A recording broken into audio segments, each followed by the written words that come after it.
Hey guys, so I wanted to make this video to kind of let you guys know the difference in buying crypto here versus buying crypto on Robinhood versus buying crypto on Binance or Coinbase. Um, Damn it, that was my wife. So the difference in actually buying crypto on Robinhood versus buying crypto on Coinbase or Binance is on Coinbase and Binance you can actually withdraw your actual coins into a wallet, so like a ledger, and you can hold them physically, right?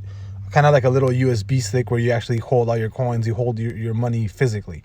On Robinhood, all you're doing really is buying the value of these cryptos. So if you buy Bitcoin, at $18,000 and you sell at $33,000, you're buying the value that's worth between here and here. So you're basically buying $18,000 per Bitcoin and you're selling it here.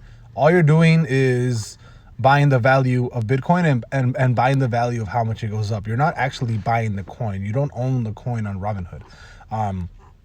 So, essentially buying crypto on Robinhood doesn't really mean you're buying actual crypto coins, like actually cryptocurrency, right? It just means that you're buying the value. All you're doing is just trading the cryptocurrency. So, I just wanted to kind of let you guys, kind of have that gauge in your mind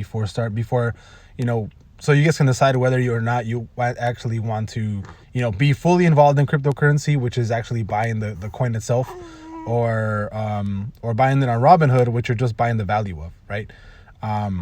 So on Coinbase and Binance, Kraken, there's plenty of other platforms and brokers that you can actually buy the physical coin on, and withdraw it.